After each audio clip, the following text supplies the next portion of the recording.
सहनाववतु सहनौ भुनक्तु सह वीर्यङ्करवावहै तेजस्विनावधीतमस्तु मा विद्विषावहै। ॐ शान्ति शान्ति शान्तिः। गुरुर्ब्रह्मा गुरुर्विष्णुः गुरुर्देवो महेश्वरः गुरुरेव परं ब्रह्म तस्मै श्री गुरवे नमः। तस्मै श्री गुरवे नमः।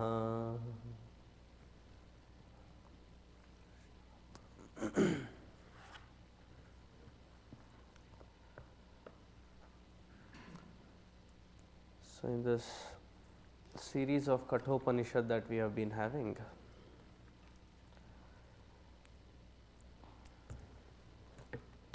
last time when we met, we saw the first two chapters, which is a very inspiring segment. Inspiring because it very beautifully depicts how a seeker or a qualified seeker should be.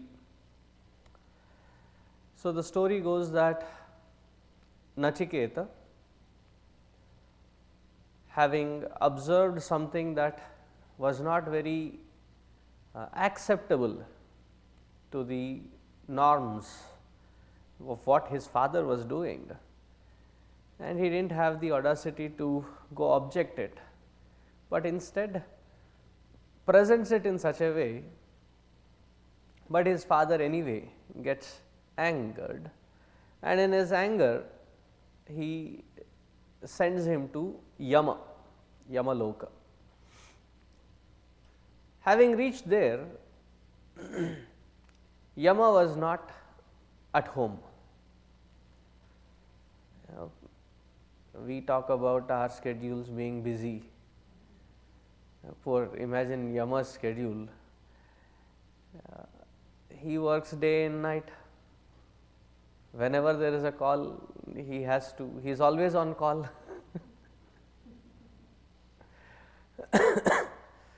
So for 3 nights continuously, he did not find Yama in his house, but he patiently waited there.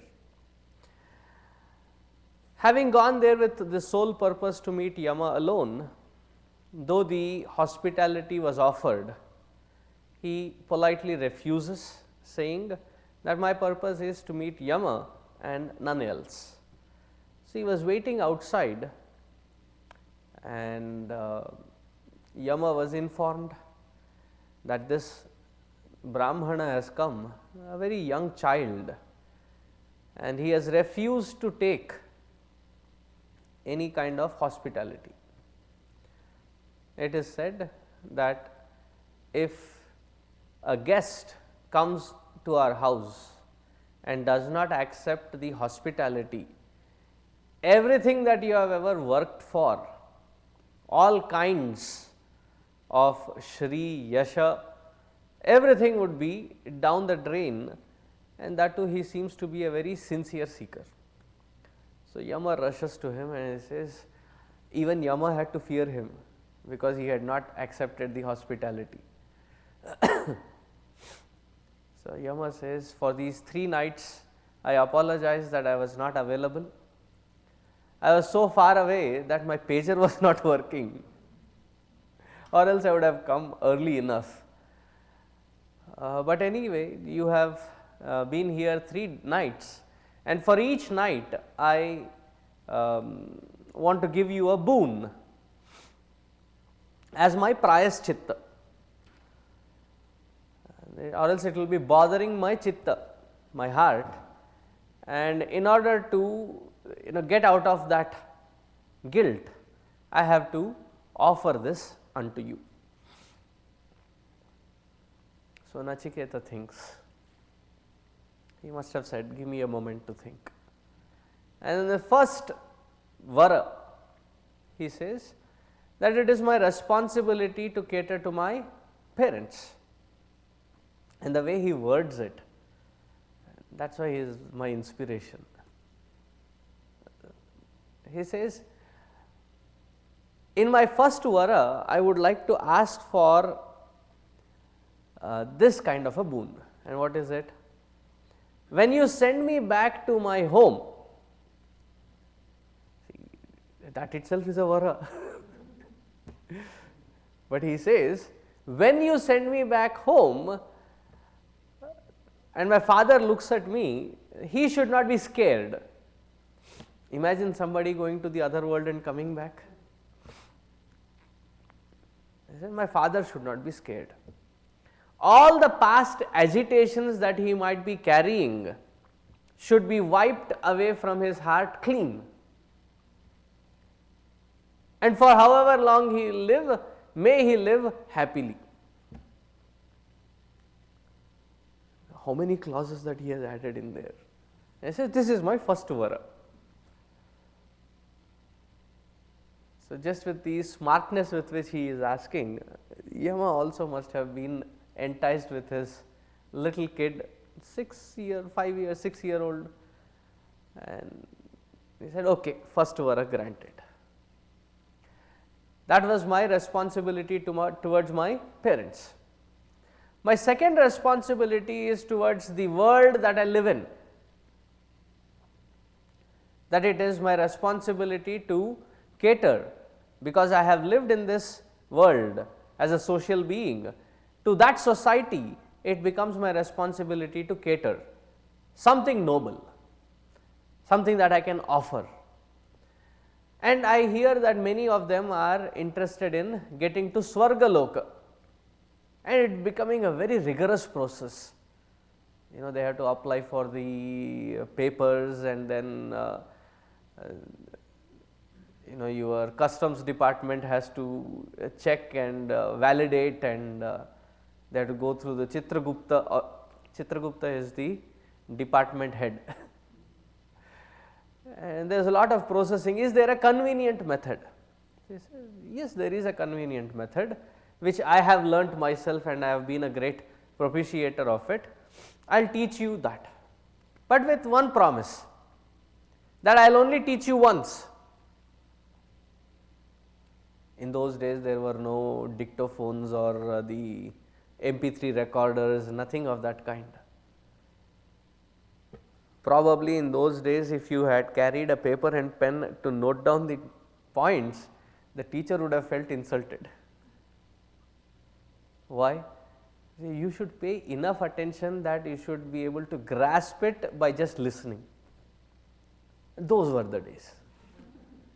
Do not take it personally here. So he said, okay, I am up for it. So he teaches the entire process. It seems to be a very elaborate process too, just to remember the details, and he remembers all of that and repeats it. And he says, I am really pleased. I will give you a subset of vara, boon.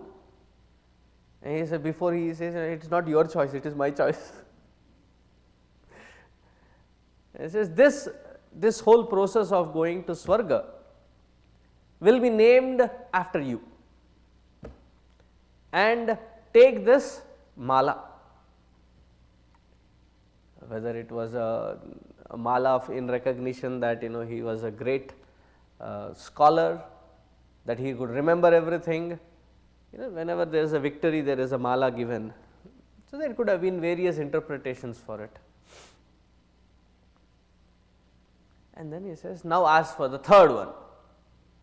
He says, it is very simple. Now third one is personal. I have done my responsibility towards my parents, I have done my responsibility towards society, now it is towards myself. Tell me that by knowing which I can cross all limitations. A kid. Imagine if somebody under 10 years comes to you and says, can you tell me the shortest path to self-realization I want to go? What would you do?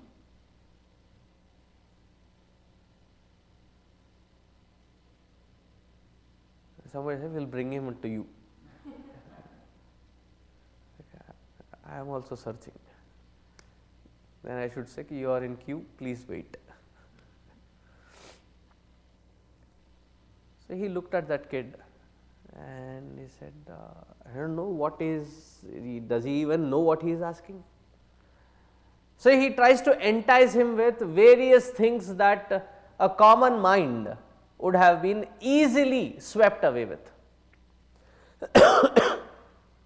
And this Nachiketa gives a very beautiful answer that is like etched on my mind, which I repeat often. He says, Shvo bhava martyasya yatanta kaitat sarvendriyanam jarayanti tejaha. Sorry. Shva abhavaha. What you are trying to give me, you can't yourself guarantee tomorrow for it. It's not that it comes with longevity. Everything that you are trying to give is a very temporary kind of gift. And if I unintelligently get involved in it, all my indriyas will lose their teja. And how much ever age that you are granting me, api sarvam jivitam alpameva. Days might go very long, but the years pass by quickly. I mean, as we are talking, we are already in what? December of 2011. Now look back at 2011. Oops, it just flew by. It's like yesterday. Now ask anybody who has reached to a certain decent age. Now that you have reached to 60, 70 or 80, look back and tell us, how long did you live? How did you feel? Everybody's observation is similar. It's been like as if yesterday. And are you satisfied with the age? Probably not. What I know now, if I had known when I was then, with all those vigor and capacities and energies, I would have probably done much more. So he says, nobody can guarantee, and of all the people, you being the Lord of Death, you cannot guarantee my permanency there. Why are you giving me this? And then he says, anyway, while sending me these kinds of temporary things, you will anyway give it as my return gift. So I am not bothered about them. That which you will anyway give, why should I ask for them? And then he says, if you are really keen about teaching me this, if you really know that truth, then teach me that, or else you can keep your third boon to yourself. What clarity! For us, every day there is something which tempts us, and we attempt also. And then we say, I shouldn't have done it. I shouldn't have done it. And the best thing that I find in this new age or culture is people go to the weddings and then complain, Swamiji, these weddings, I tell you, the food these days. I said, who is forcing you to eat? Anyway, it is a buffet thing. It is there lined up. You pick and choose what you have to eat. You can even choose whether you have to eat or not. So you go eat and then complain that what kind of food. And what to talk of our mindset. When we go to these restaurants, and they usually have buffets, right? $7.99, $8.99 buffet. Eat as much as you can. Usually we might take one plate full, but that one day we will have 2-3 rounds, and then one dosa, one then sweet round, and then one then fruit round, and then one. I said, why are you troubling yourself eating so much? No, usually I don't, but this is every penny vasool. Every penny is worth being squeezed out. No, this is called penny wise pound foolish. You squeeze every penny's worth and spend pounds or dollars worth in trying to regain the health back. In Hindi there is a beautiful saying for that. "A bail mujhe maar." It's like inviting trouble. Now look at the clarity of this kid. And to that kid, finding him as the apt student, Lord Yama starts teaching him. And in his continuation of that teaching, gets into a serious gear in this Tritiya Valli. There are 2 chapters, each chapter have 3 segments, each segment is called a Valli. Why is it called a Valli? You know, when the hair, the women when they wear the hair, they plait the hair. How many strands do you take normally? 3. Each one is called a Valli. So, usually when there are 3 segments, they call it, they happen to call it as Valli. So, this is the 3rd Valli. So, whatever version of Kathopanishad that you are using, if it is this one, then it is page number 131. Otherwise, please check the index. Repeat after me. Ritam pibantau sukritasya loke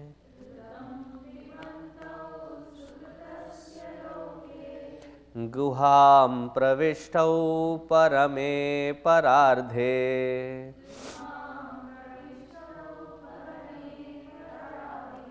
chhaya tapau brahmavido vadanti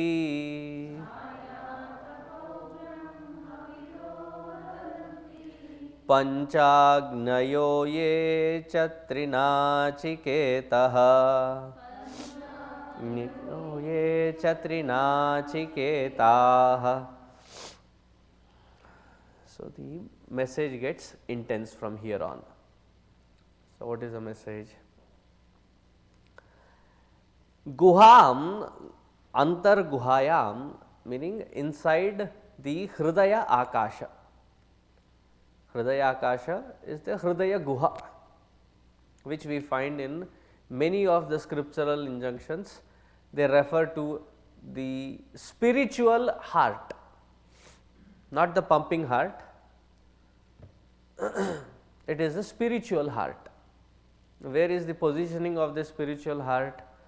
Our Bhagavan Ramana Maharshi ji, he points it out very beautifully. He says, right at the point where the rib cage parts, you know, there is kind of a cavity, you can find the dip, that is the spiritual heart.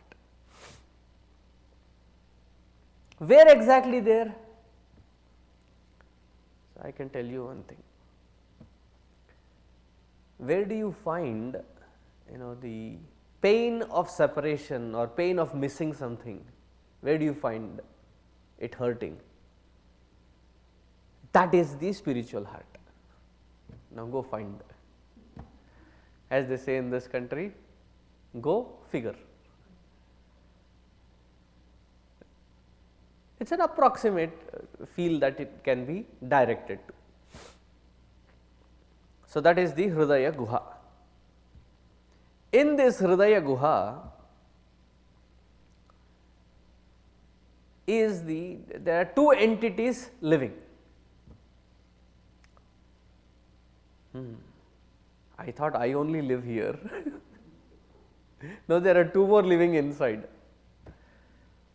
No, this concept or the feel of I, that jivatva, along with parardhe, parardhe, paramatma. They live here. Like what?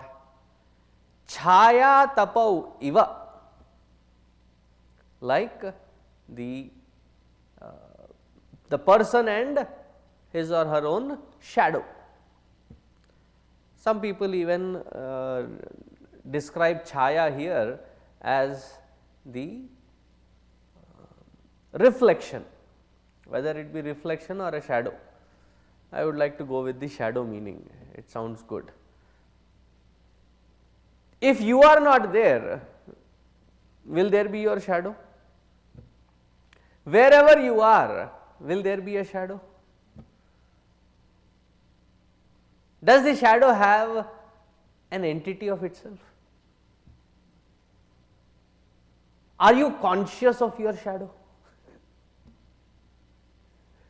Like when you are walking, if somebody steps on you, you will feel hurt. Hey, can't you, we may even burst out. If somebody steps on your shadow, do you feel hurt? Can't you see? Why are you stepping on my shadow? Or suddenly you were waiting for the bus, and as the bus came nearby, you started screaming. What happened? The bus is on my shadow. I am just imagining various scenarios. What is the value of that shadow? If there was no entity to whom that shadow would belong to. So, that entity is Paramatma. And what is this Jivatva?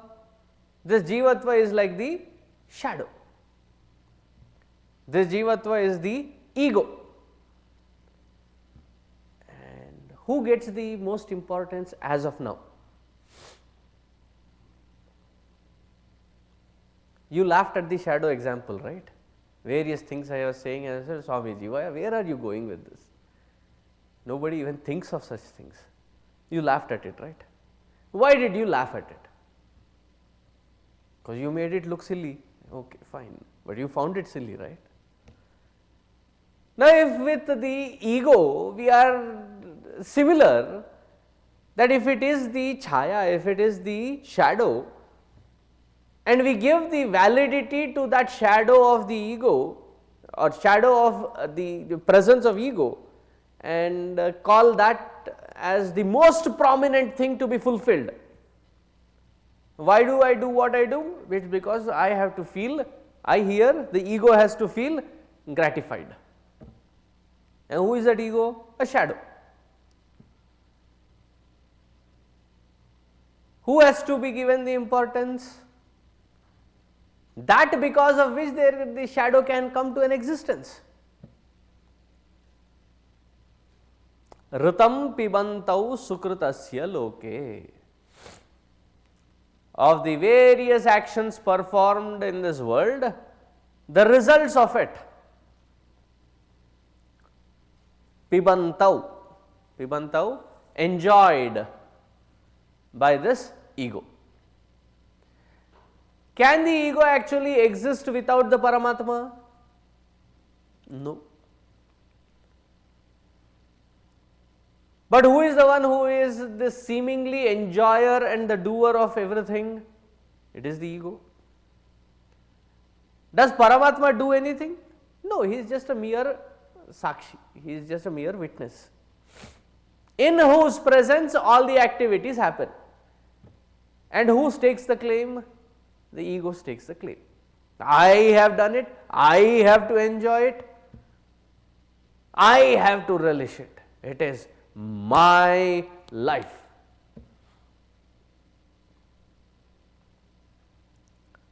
So he says, it is the discussion on the very aspect of this Paramatma whose presence is often ignored, and it is the shadow like existence of the ego which gets the prominence. So, it is the discussion on this aspect that we will be focusing on. And those of them who have performed things like the Panchagni or the Trinachiketa Agni, meaning those who have done a lot of sadhana, lot of upasana, lot of japa, tapa who have done, meaning they have purified their mind and intellect. Now, what is the purity of mind and intellect? The purity of mind is in its application. What runs in the mind as a thought? What kind of content runs in the mind as a thought? Presently, we don't have a choice. Instead, whatever is the content, whatever is the speed of the content that is running in my mind, I dance according to its tunes. So, I asked somebody, are you coming to the satsang today, to the Jnana Yajna here, Kathopanishad? I don't feel like it. So, whatever is the feeling, we have to dance accordingly.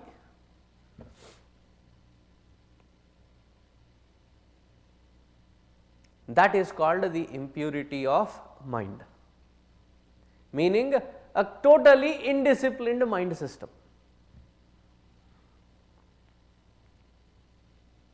Then what is the impurity at the intellect level? Lack of clarity, lack of ability to focus or go out of focus at will. Now, we have cameras. If you take the camera example, you will understand. Not the digital big one, the small little one, cute one. A simple functions on that. There is a WT. There is a WT. W stands for wide. T stands for tele. Acha.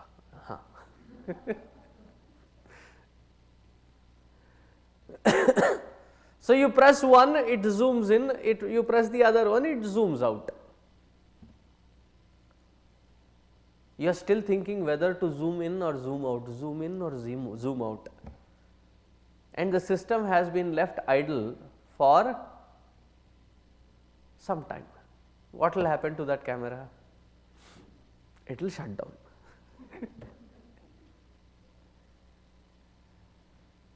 That is how our intellect is. When we have to zoom out, we zoom in. When we have to zoom in, we zoom out.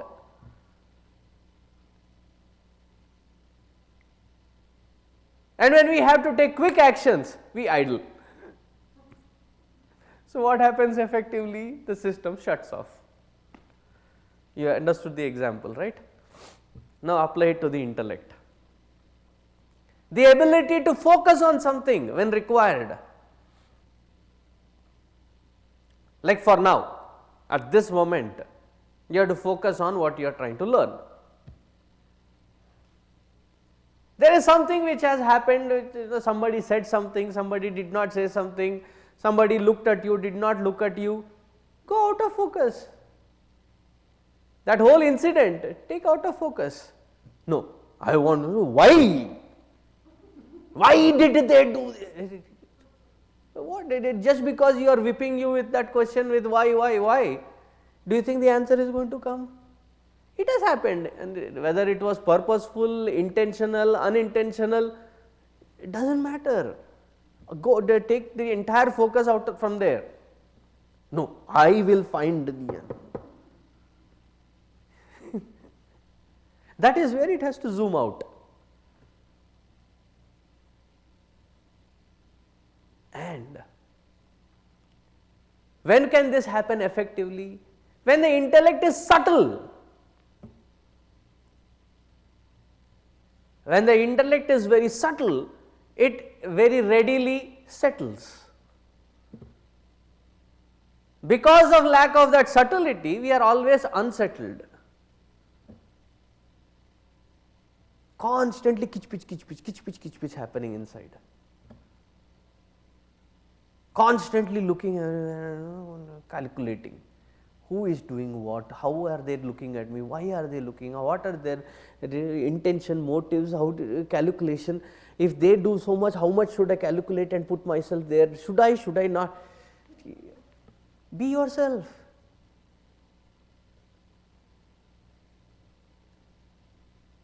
Let not your actions be decided because of what the others will think. Do them because they are righteous. Do them because they are righteous and your responsibility. No. That is where you have to zoom in.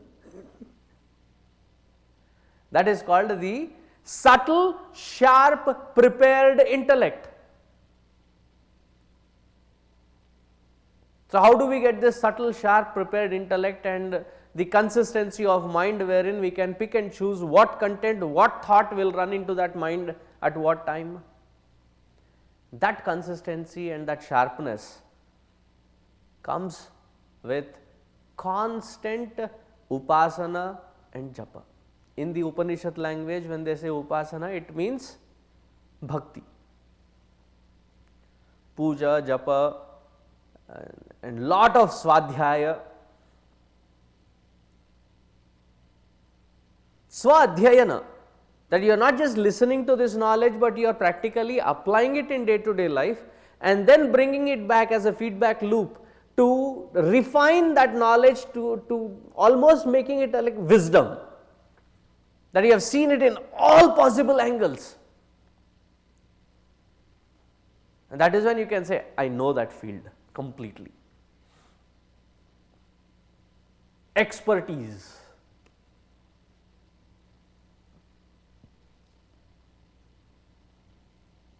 Like there was one of these cooks who is my inspiration to learn cooking, and he would eat, and while eating say, I think the tamarind paste that you have added in there should have cooked for another 4 or 5 minutes, it would have tasted better. I mean, he is eating a prepared thing, and in that prepared thing he is able to identify various, when you eat these Indian food, it is like party inside the mouth.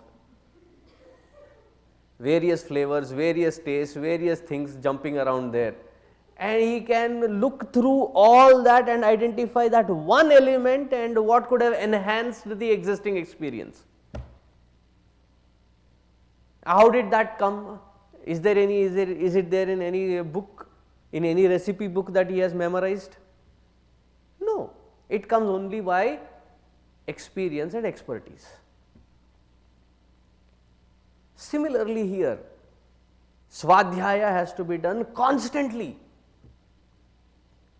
So, puja, japa, swadhyaya, and some of the tapas like maunam.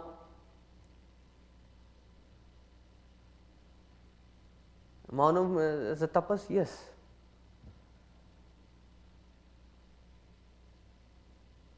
It will be a tapas for us and a relief for the rest of them around us. Various such steps taken so that we can gather ourselves up to have this kind of subtlety and sharpness at the intellectual level and the consistency at the mind level. And then he continues to say in the next shloka, next mantra,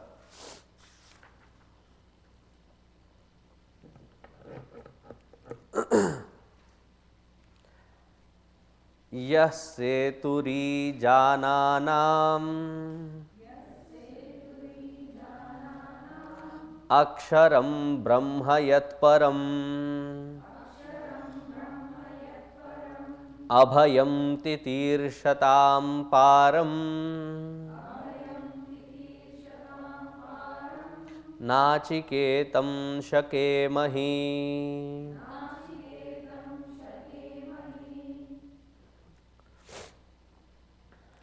Everybody wants to go beyond the limitations. Everybody wants to enjoy freedom. The right measures have to be put to get there. Instead of putting right measures, if we take only the steps or the methods that have constantly bound many in the past, and you are seeing it and you attempt the same thing again and again, would you be free? No, no, they didn't know how to attempt at it. I will. Okay, try.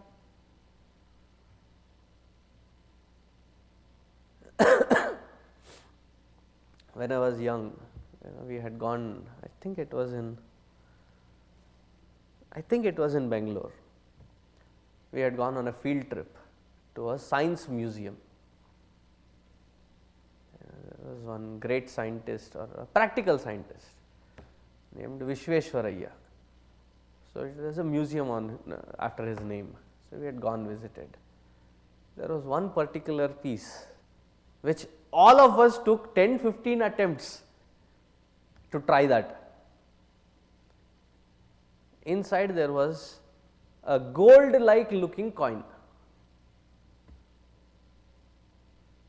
and you can see it. There is a hole underneath. Now your job is to grab that coin.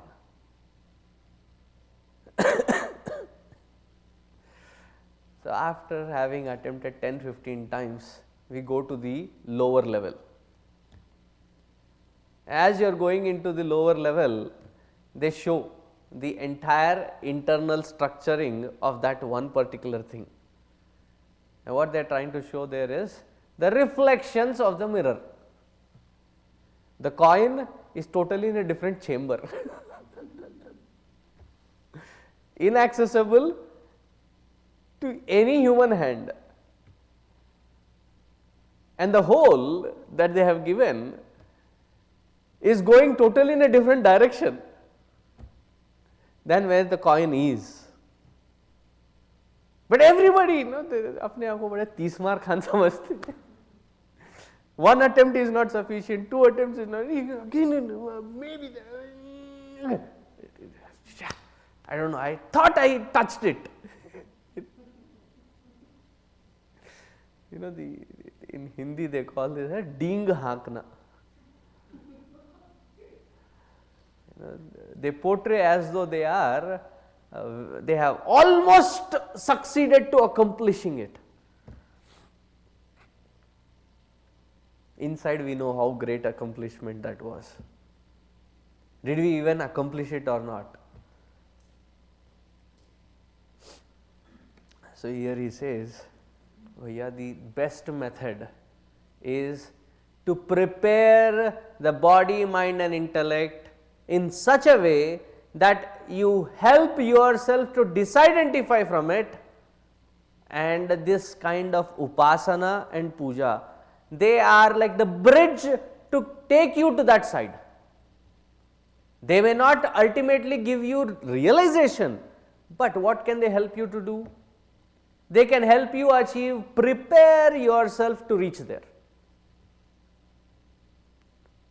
So usually when especially in Advaita Vedanta, there is a bashing of all the karma. So after you hear that karma will not give happiness, there is a kind of apathy towards karma. See, puja, japa, they are also karma. So, the generic kind of apathy, and the people who claim to be very intellectually strong. I am an intellectual person, kind of a person. I don't like the processes, I don't like the rituals, I like the philosophy part of it.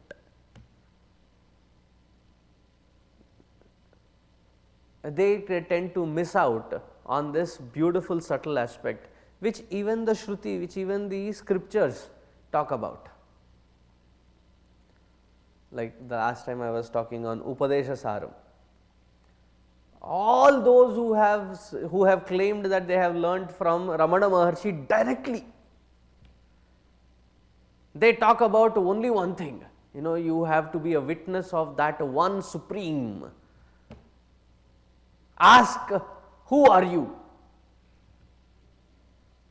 You look at Upadesha Sara. He talks about preparing oneself to reach to that level. He talks the entire segment of karma, entire segment of bhakti, entire segment of upasana.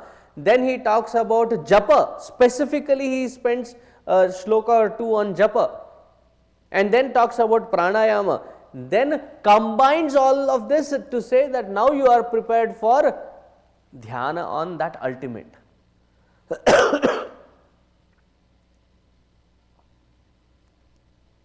Not grasping that only one intellectualization of it will not help. So, in my opinion, these two mantras have been here to just to state that importance to state the importance of that processes which take us to that subtlety and preparedness of mind to understand that Supreme. Abhayam titirshatam param nachiketam shakemahi. May we master shakemahi, these kinds of processes which will assure us abhayam. Abhayam, fearlessness. When will we be fearless? When our gadi is under control.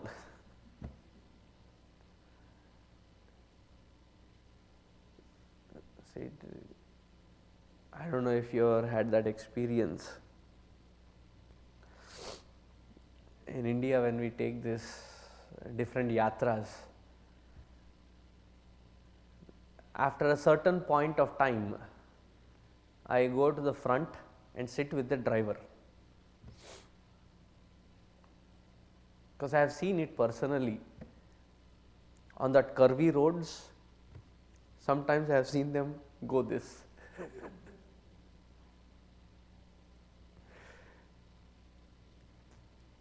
What happens if there is that one time that he does it and there is one and a half tires which goes off into the valley side?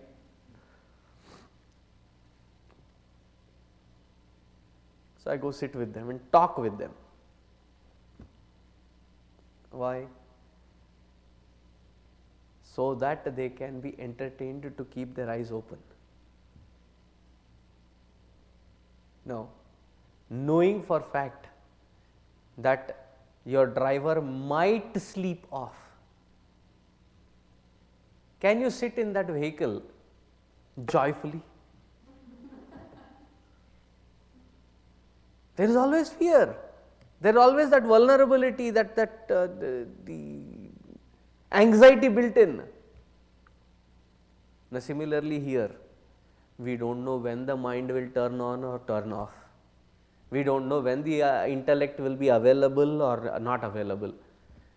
Whenever it is available, whenever it is possible, a little bit however possible, that is when काम चलाओ.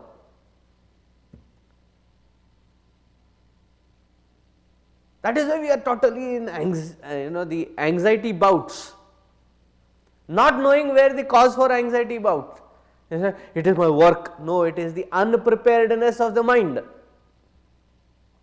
The mind is prepared, the external thing is not even a factor to consider. So this will give that abhayam. Though here these words that they are talking about, abhaya is not from the ultimate standpoint. It is with respect to the organs of perception, action, mind and intellect, and their preparedness which gives a sense of fearlessness, which can be used in the next realm of understanding the Supreme. Thus, having given the bridge between the earlier chapters and the chapter that will start now. Oh, we haven't started yet? No, this is just introduction. He has given in one line as to what is the content of the discussion that will be, and he has connected it with the earlier chapters. Now, talking about the two entities of the Paramatma and the ego. It is very easy if there is an illustration or an example given. So, the famous example which is quoted in Shvetashvatara Upanishad, which is quoted in Bhagavad Gita, which is quoted in various other scriptures or auxiliary texts, Prakarana Granthas. The main source is from here. So, that is why I keep saying that Bhagavan Krishna, when he was young, he used to like taking butter from everybody's house, the best from everybody's house. As he grew up and he had to now end up giving a message to Arjuna, he took the best from the best of the Upanishads. That is why in the end of each chapter we say, Om Tat Saditi Brahma Vidyayam Yoga Shastre. And where is it all from? Upanishadsu. So, the Upanishad where Bhagavan Krishna also got the idea of this message, of this example, is from Kathopanishad. Meaning what? That even Bhagavan Krishna, Bhagavan Rama, they have read the same Upanishad that you and me are reading today. How blessed we must be. The same mantra that they have learnt, we are also learning. So, what is the example? It is the example of the chariot. So, I would allow Yamadharma Raja to explain what that example of chariot is. Atmanam rathinam vidhi shariram rathamevatu buddhim tu sarathim vidhi manah pragrahamevacha. The same kind of thing was adapted even by Tulsidas ji, and he used it in Ramayana, and which is taught to our kids as keys to success.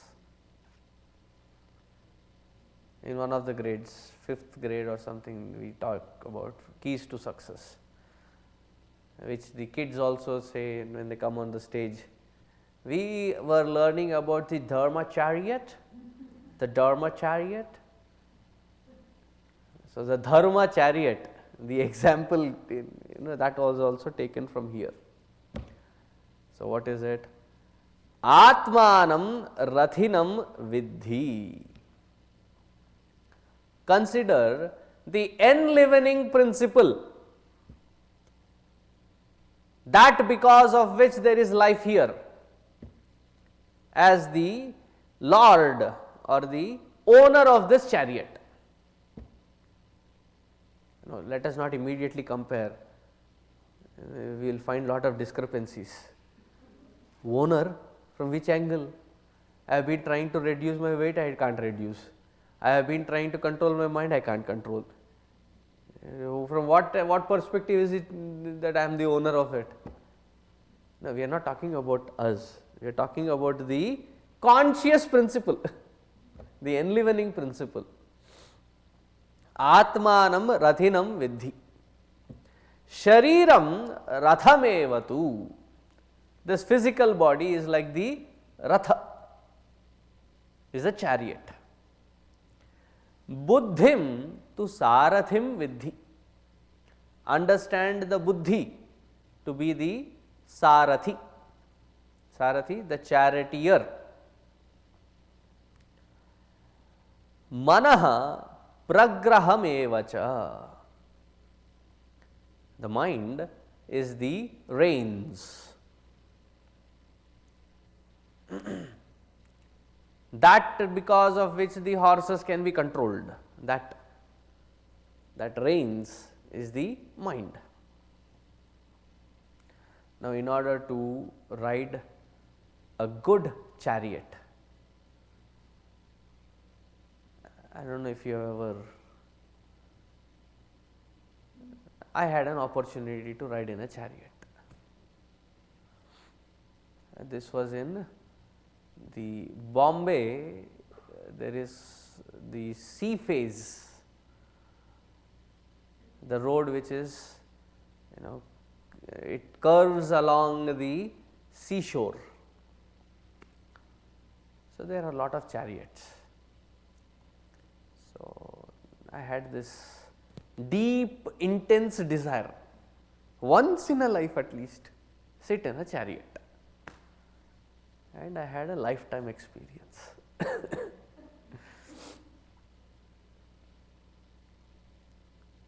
So, I sat in that chariot, and this fellow, he said, we had to bargain. So, the moment you start talking to them in Mumbaiya language, they start reducing it. Okay, finally came to an agreeable content, and to make the chariot ride, fun filled, we were like at least 6 or 7 of us. So, we had the the street in Bombay, they sell the peanuts, they call them shengdana, salted peanuts, roasted, still warm. So, each one a little packet. Sat inside, we were all excited. So, this fellow started, chal, and the chariot started going. As the chariot started moving, it had just started, like rolled for 2 minutes or 3 minutes, it stopped. So, suddenly that movement stopped, and it caught our attention, and everybody was like looking what happened. There is no traffic or anything. So, this fellow got down and went in front of the horse, suddenly started dancing.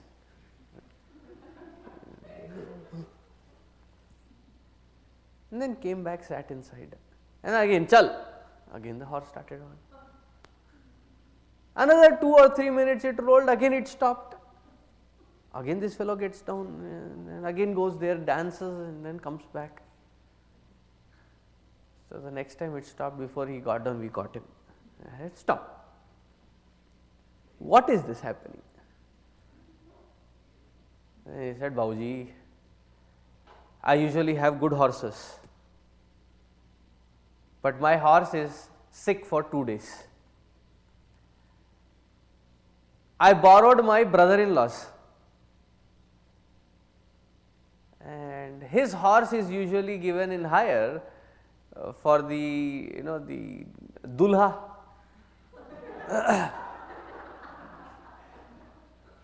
And whenever the barat comes, the horse is now gotten to that habit that it only takes those 2-3 minute steps, and then it stops. It now has to have that dance in front of it if it has to move forward. Usually I am a good charioteer, but this is my horse, that is giving me a trouble. It also is a good horse, not that it is bad. It's just that it has to have somebody dance in front of it. 4 or 5 years of practice.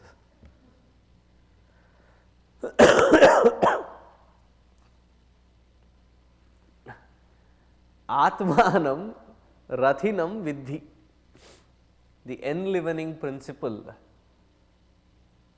And one little factor about it, I think it comes in Shvetashvatar Upanishad and couple of other Upanishads. They say that when the father's part of sperm reaches the mother's womb and it ovulates, the first 10 weeks or so, 10 or 11 weeks, it is just a pinda.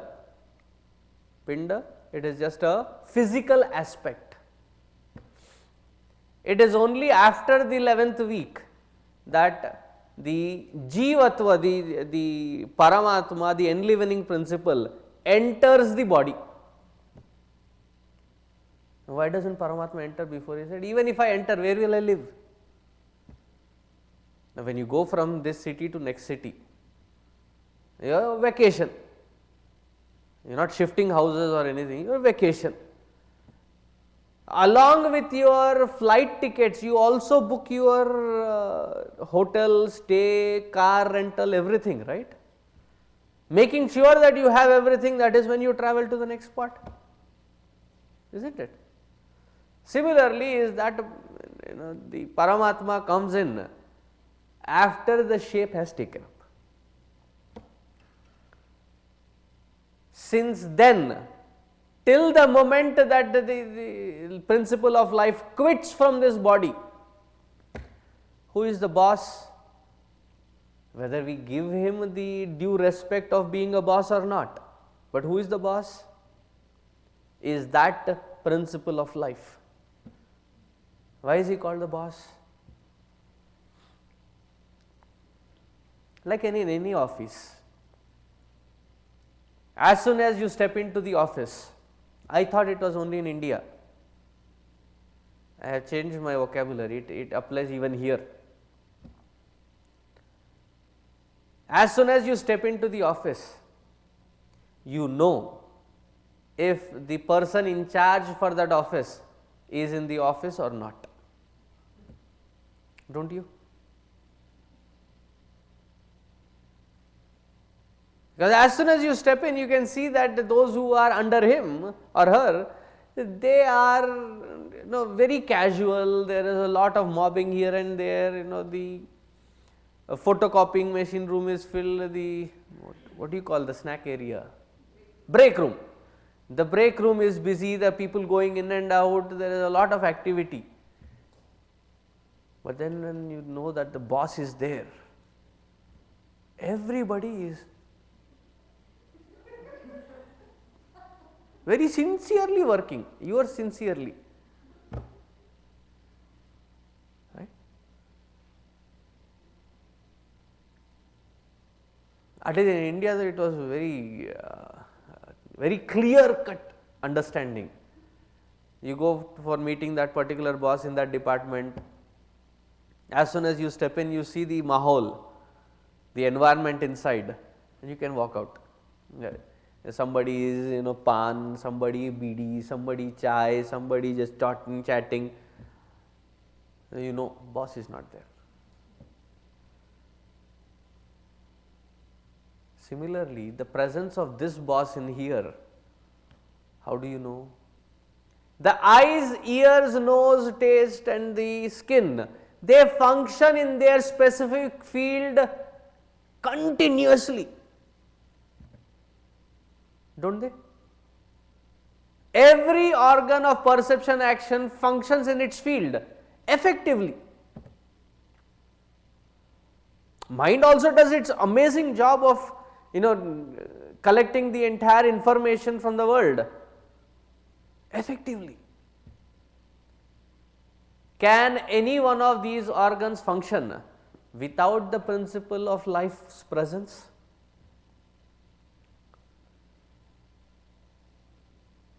The spark of life quits the body and the body is lying.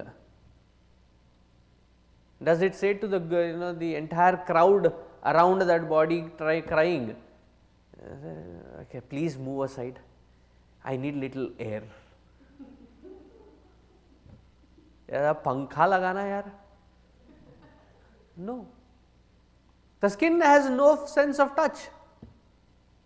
None of the organs of perception, action or anything have any kind of perception. And that is why there is no activity either. That shows the presence of the boss.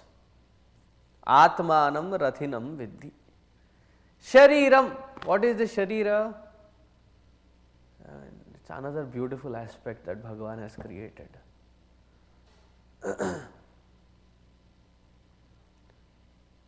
Each part, when you look at it, what an amazing creation he has created. There was this show, a museum kind of a thing. And somebody said, Swamiji, it is very horrifying, but it is the entire show put together. Usually they make it into pieces and it is going around the country, but this is the entire show in one place. Would you want to visit? I said, what is it? I said, body parts. It's called the body, something in that order. Body works. So you can go inside. Every tiny little part of the human aspect, from the skin level to the bone structure, to the muscle structure, to the nervous structure, a healthy one, a young one, a fully developed one, unhealthy one, different causes of ill health, how that particular organ will be was shown. And my amazement to that Lord increased several folds after seeing it. And there were his children also with the person who had taken me with his children. They couldn't stand it for more than 2-3 minutes. They ran away. They said, we will watch other museums. This is disturbing. I said, what is disturbing? Peel the layer of skin, that is what you are. Swamiji, but still, as long as it's under the skin, I don't need to know about it. What a beautiful system has he created. Knowing that this entire system has to survive for, say, an average of 75-80 years, he has provided for the sturdy system of heart to function till then, sturdy system of the internal organs, sturdy system of bone structure, nervous structure. Just a simple example. How often do you change the tires of your cars? 40,000 miles, right? Now the skin, which is a constant wear and tear, have you ever had to replace it? He has created it in such a way that it builds itself. What an amazing body has he given us.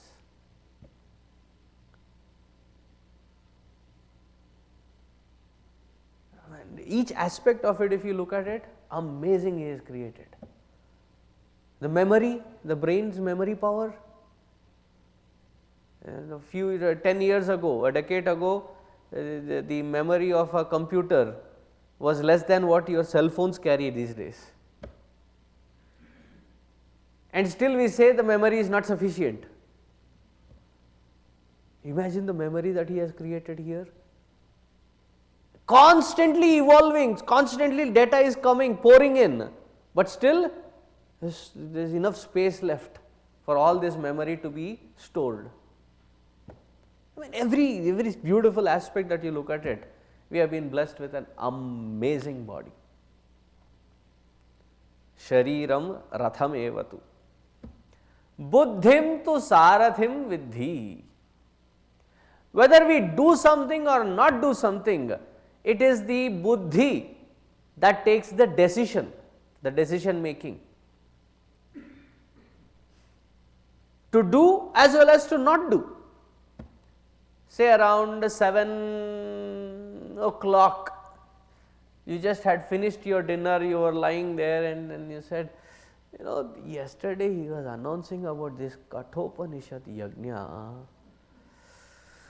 I had a long day actually. Should I not? Jaye, na jaye. And then finally decided, maybe I will go tomorrow.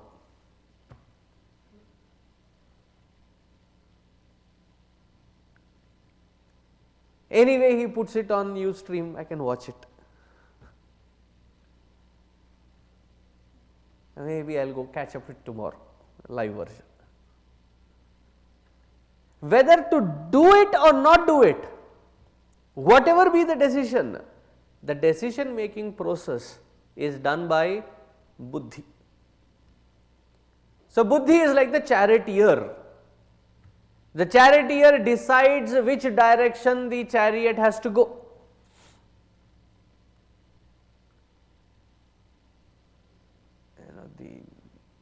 You have to have a very intimate relationship with the horses as a charioteer. You should know each one of their pulse just by sitting looking at them. When we take the yatras and people have to sit on the horse, Swamiji, it is painful on the horse. Sitting on the horse, it is really painful. Why?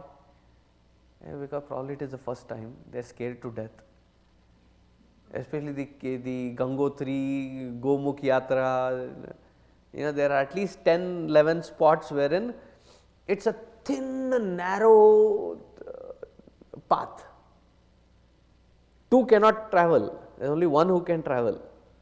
Very thin. And you look like this. Couple of 100 feet down. So I keep telling you, we have not done enough punya to drop our bodies here. Don't worry. Now I don't have worries, Swamiji, I am scared of the horse. What if the horse slips? I said, more than your fear for your own life, the horse has fear for its own life.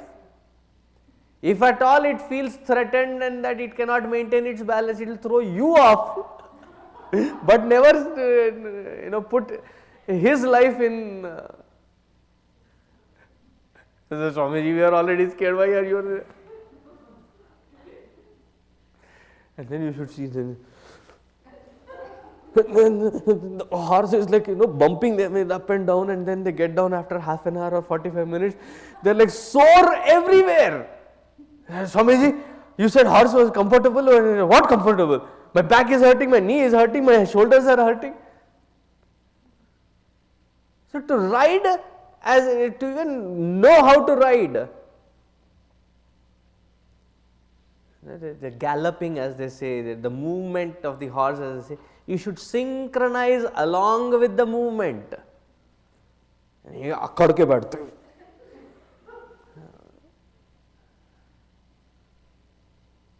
So the Sarathi has to know how each one of these horses are, how they can be controlled, how they can be ordered. A good Sarathi need not even hold on to the reins. If you have observed, they just have some signals, they whistle, or they have a certain kind of words that they use. They don't even need to use a whip, let alone the reins.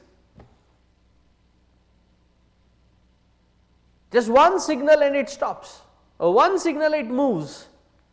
Effective Sarathi. That is how the buddhi must have been or should have been. That from inside it says, oh, stop. That is how you tell the, hey, stop. And all the organs of perception and action should stop. They look back, chalat, and then you go in their own field. Buddhi is not effective. Buddhim tu sarathim vidhi. Manaha pragraham evacha. Mind is the one which should have absolute control over the organs of perception and action.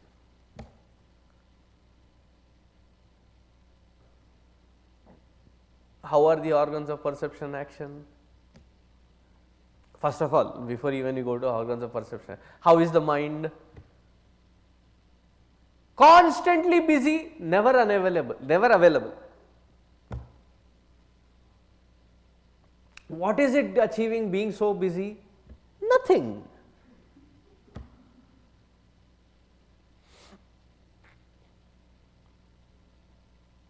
Even while sitting, you're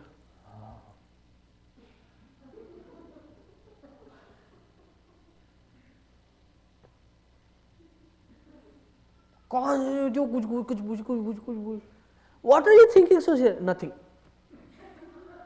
उसके लिए इतना भेजा क्यों खराब करते हो? Why are you spoiling your? No, that is like that only.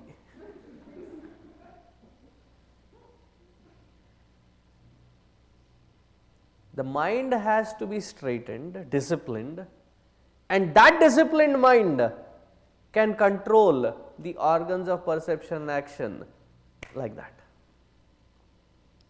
What do I mean by control? Do I have control over these light illumining bodies in this hall? So definitely. When I turn them on, they turn on. When I turn them off, they turn off. It's not like the Indian tube light. I turn it on. यह सोचता है, should I get on? Should I not? Should I not? Maybe I will.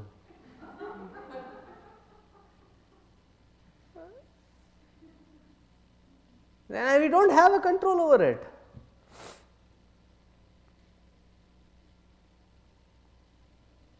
Now, and I've used the example of the camera. There is a flash light. Imagine if instead of that flashing this bright light, I have this kind of a tube light there, Indian tube light. I press that, and the right Kodak moment, I press, and then the light is like, hey, nahi, abhi nahi, nahi. Okay. By then the moment is already gone by. What good is that kind of a mind? The mind has to be disciplined and have complete control over the organs of perception action, that I turn something on, whether it be ear, eye, nose, taste, touch, or the action or the running or whatever it is. I put it into action. As long as I want that action to be completed, it should be able to do it. I don't know. Who has given you the choice? No, but do you think you have authority? This is how the conversation goes on, the friction of within the organs of perception, action and the mind. Every lower, grosser material tries to take over the subtler one and throws it off.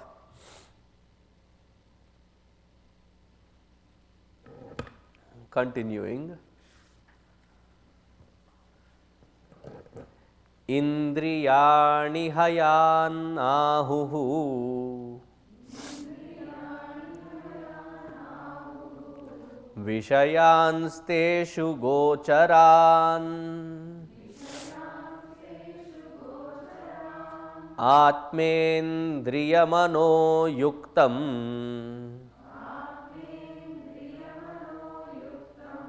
Bhoktetyahurmanishinaha.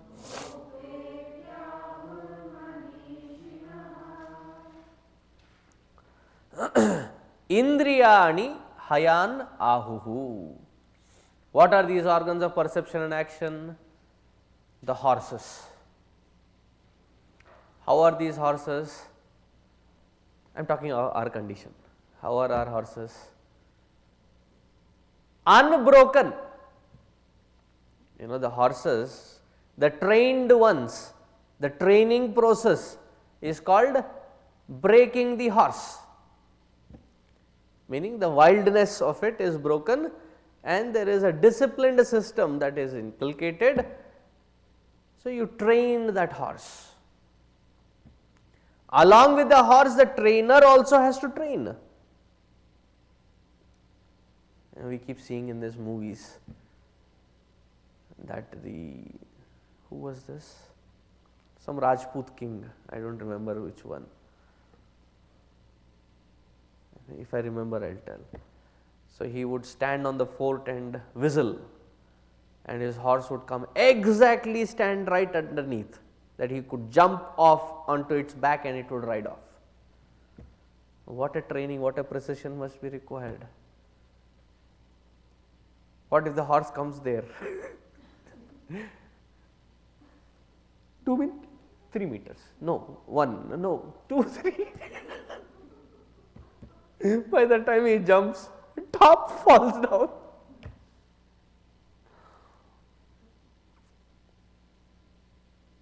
We need to train the horse, even if you have gone into these ranches and others, where they train these horses, first they have a pole and they have a very long rope, just little more than the radius of that rope is the boundaries, fences built. Then slowly over the weeks they reduce the length of the rope and then reduce the fence, so that it gets acclimatized with the fencing theory to be bound.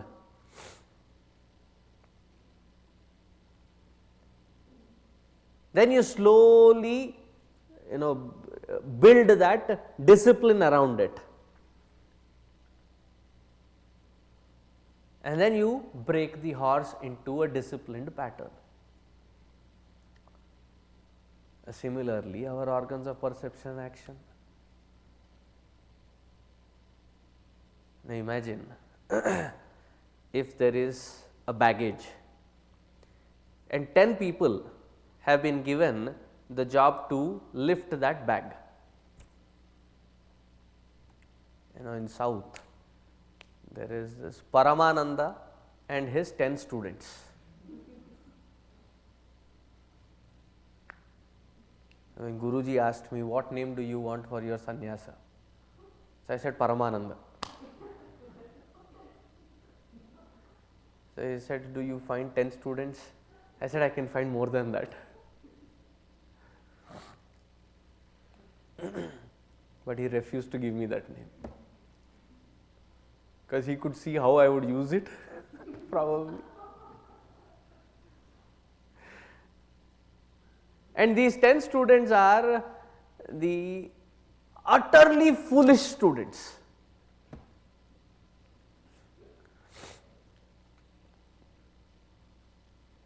So the Guru Patni scolds these 10 students. Have you ever helped your master? You have always been a burden. You have always been like this. You should help him. So this master comes from outside and he has his bag. He has just brought some groceries and said, let me help, I will help, I will help. But 10 of them pounced. I said, okay, bring. And he drops that bag there and he goes inside. And all 10 of them pick. Each one wants to go inside in a different route. So everybody is pulling that. In olden days, it was the kind of a pothi kind of a thing. You tie everything into the cloth bag and then carry it on that stick. So the cloth bag was in their hands, cloth in which the groceries were tied. Everybody pulling in 10 different directions. What happened to that bag? It tears open. What happens to the content? Spills over. That is exactly what our condition is. The eyes want to take us somewhere, the ears want to take us somewhere, the taste wants to take us somewhere, the smell wants to take us somewhere, the touch wants to feel something else. The hands, they have to do something. The legs cannot sit quiet. We may observe ourselves, like when we are sitting and when you are bored, when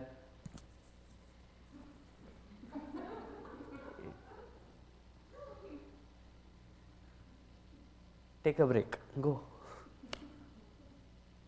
And imagine, as a teacher in the modern world of teaching, with so many gadgets that you bring, tried to focus the entire mind through these various sense organs into one focal point. One stupid phone rings. What happens to all the 50 minds? You watched the tennis match and there is a good rally.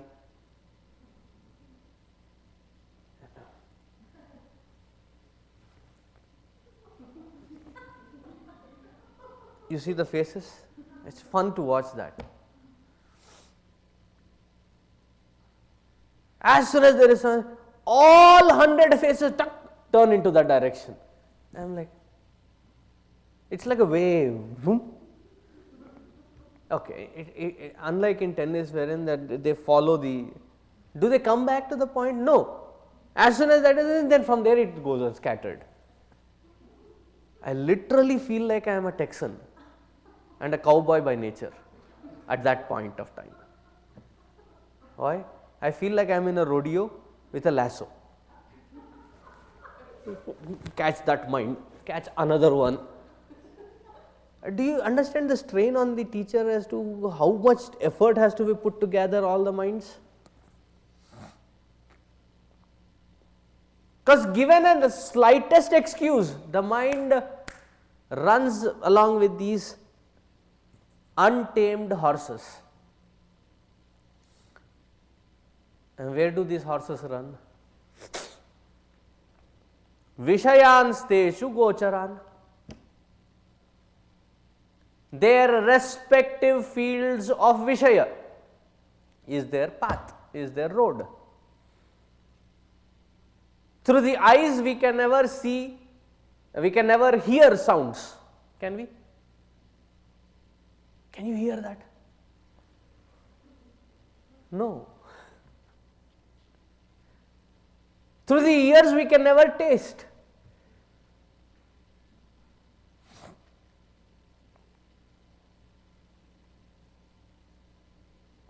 The cooking channels, half the time I don't see them because while they are cooking in the same ladle and then again dip. Yeah.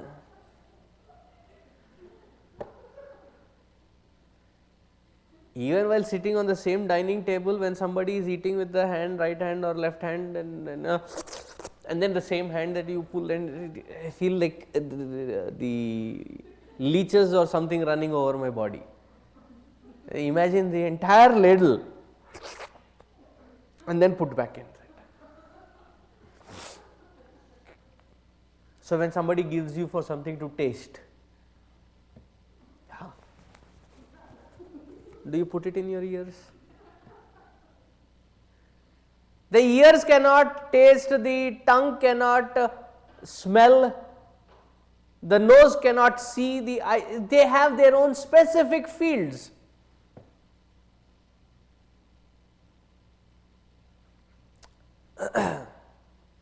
Enlivened by that conscious principle, this body, mind, intellect, organs of perception, action, there is one entity, the shadow kind of a person, a shadowy character, is given birth. What is the shadowy character's nature? Identifies with all these processes.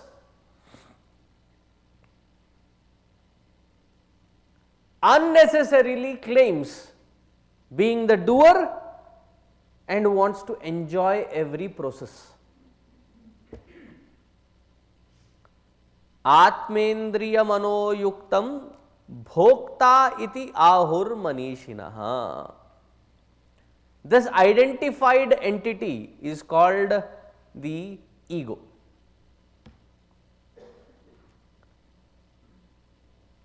Bhokta iti ahur manishinaha.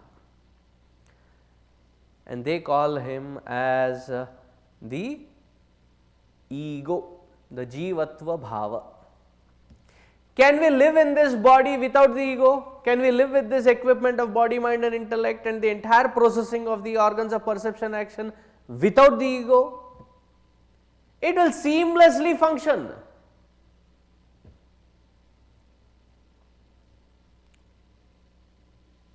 It depends who is trying to listen now.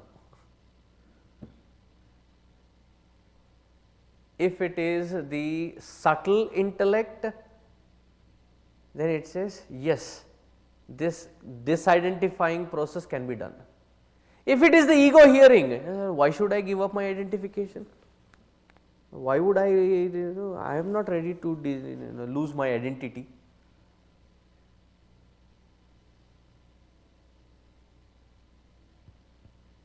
So that is why the earlier statement was made, that in order to even appreciate and understand, we need to have that subtle, sharp, prepared intellect, which can grasp the difference. Being the ego trying to disidentify never will happen. And this ego is something very amazing, okay.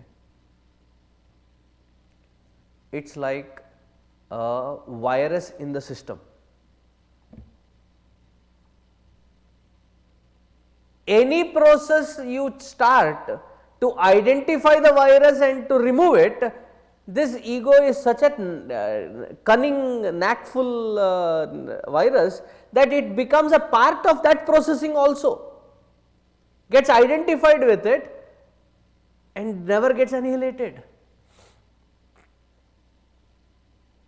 For example, japa is taught. Do japa once a day or twice a day, you do japa. Chant this mantra at least 4 to 5 malas a day. Next day, I am doing 6 malas. That whole japa process was given to tame the mind and disidentify. Now the ego has identified with that process and now stakes the claim. I am not like rest of them. I do japa and I am not doing just 4 or 5 malas, I am doing 6 malas.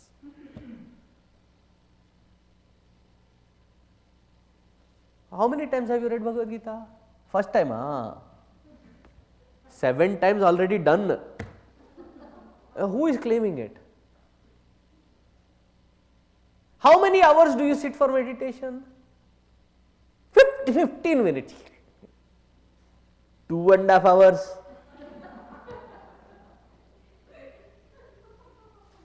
Now once you sit on meditation, who knows whether you are meditating or snoring away to glory. Get up from the horizontal position, sit in the vertical position and continue. Who knows? Nobody to validate.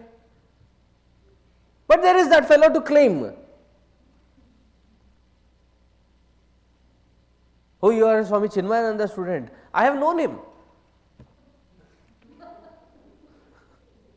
Not only him, I have known him also, her also, her also. What big deal? What did you achieve? Be careful of this identifier. Gets very subtly, creepily and goes, gets identified with everything.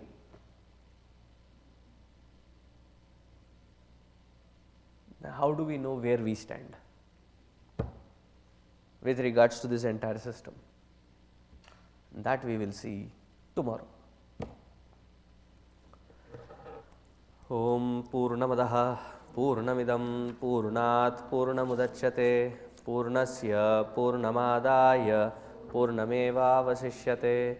Om Shanti Shanti Shanti. Harihi Om Shri Gurubhyo Namaha. Harihi Om.